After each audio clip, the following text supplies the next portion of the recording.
नमस्कार मित्रांनो, स्मार्ट मराठी चॅनलमध्ये तुमचं पुन्हा एकदा स्वागत. मित्रांनो, तुम्ही जर तुमच्या मुलांना निगेटिव्ह बोलत असाल किंवा सतत नकारात्मक बोलत असाल तर ते बोलणं आजपासूनच थांबवा.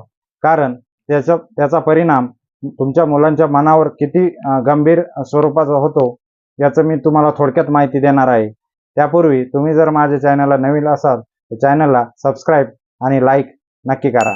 तर मित्रांनो, शाळेतल्या बऱ्याच विद्यार्थ्यांच्या मनात स्वतःबद्दलचे काही ग्रह असतात. जसं आपण अभ्यासात हुशार नाही, माझी स्मरणशक्ती चांगली नाही, मला गणित अवघड जातंय, मी हुशार विद्यार्थी नाही, मी मठ्ठ आहे.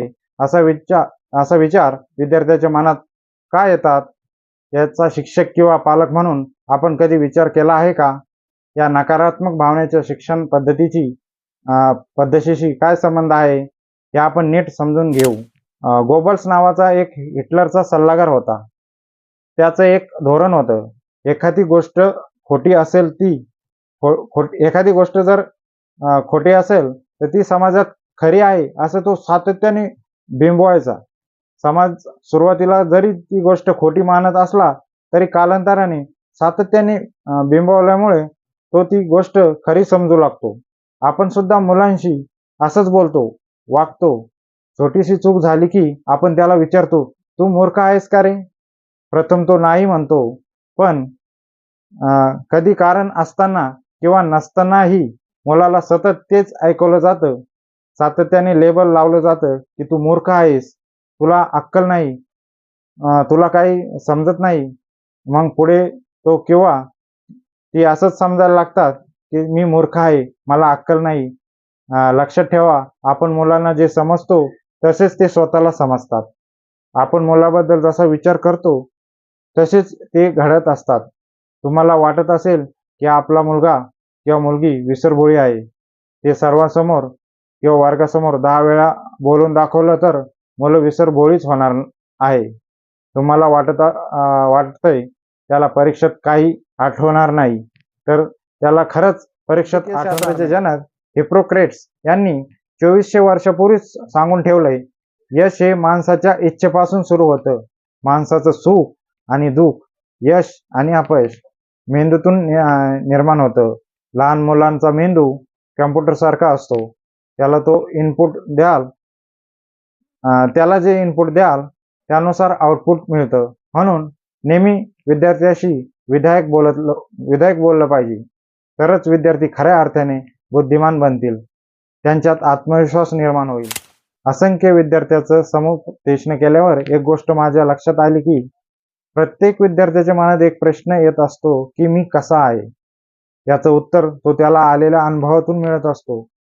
त्याला मिळालेले यश अपयश, कुटुंबाने किंवा शाळेने त्याच्याबद्दल व्यक्त केलेली मतं, या सर्वाच्या आधारे तो स्वतःविषयी एक प्रतिमा तयार करतो. ती प्रतिमा सकारात्मक आणि विधायक बनली तर प्रगती होती, आणि ती नकारात्मक बनली तर प्रगती खुंटते, प्रसंगी अधोगती होते.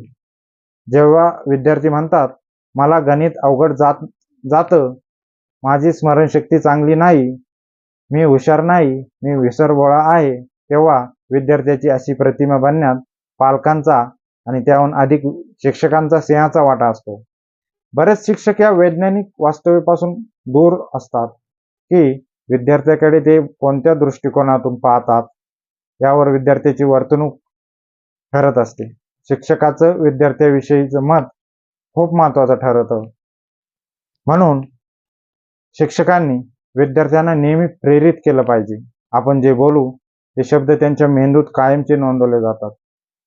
म्हणून विद्यार्थ्याचं कौतुक केलं पाहिजे, त्यांना प्रोत्साहन दिलं पाहिजे. शाळेत किंवा वर्गात, घरात मुलांचं कौतुक होईल, ती प्रयत्न करण्यास प्रवृत्त होतील अशी संधी त्यांना उपलब्ध करून दिला पाहिजे. तुला जमतं ही भावना शिक्षकांनी विद्यार्थ्यांमध्ये रुजवली पाहिजे.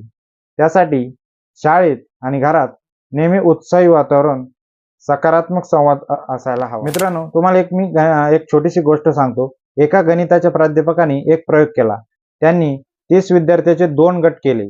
15 विद्यार्थ्याचा एका गटाला त्यांनी एका वर्गात बसवलं आणि दुसऱ्या 15 विद्यार्थ्याच्या गटाला त्यांनी दुसऱ्या वर्गात बसवलं. प्रथम ते प्राध्यापक पहिल्या वर्गात गेले. त्यांनी तिथे फळ्यावर एक गणित लिहिलं आणि विद्यार्थ्यांना सांगितलं, हे गणित जगातलं सर्वात सोपं गणित आहे. ज्याला गणित जमत नाही त्याला सुद्धा हे गणित अगदी सहज सोडवता येईल. मग ते दुसऱ्या वर्गात आले. तिथे त्यांनी सांगितलं की हे जगातलं सर्वात अवघड गणित आहे. खुद आइन्स्टाईनला देखील हे गणित सोडवता आलं नाही. पाहू कोणाला या गणिताचं एखाद दोन पायऱ्या तरी जमतात का. थोड्या वेळाने ते दोन्ही वर्गात गेले. हे जगातलं सर्वात सोपं गणित आहे असं ज्या वर्गात सांगितलं होतं तिथे 15 पैकी 13 मुलांनी हे गणित बरोबर सोडवलं होतं. या उलट हे जगातलं सर्वात अवघड गणित आहे असं ज्या वर्गात सांगितलं त्या वर्गातल्या विद्यार्थ्यांनी 15 पैकी 14 विद्यार्थ्याचं ते गणित सोडवता आलं नाही. काय झालं असेल त्या विद्यार्थ्यांना, काय घडलं असेल त्यांच्या मनात. एकदा का मनाला पटलं की ही गोष्ट आपल्याला जमू शकत नाही तर ती खरोखरच जमत नाही. शिक्षकांच्या पालकांच्या वागण्यातून विद्यार्थ्यांना समजतं की ही कठीण गोष्ट आहे आणि यात आपण अपयशी होऊ. मग विद्यार्थी मानसिक पातळीवर तसंच विचार करतात. त्यांची ठाम समजूत होते की आपल्याला हे जमू शकत नाही. मला असं वाटतं की मुलामध्ये मला जमू शकतं, आय कॅन डू ही भावना खोलवर रुजू तेव्हाच आपण गुणवत्तापूर्ण शिक्षण पद्धतीच्या दिशेने वाटचाल करू.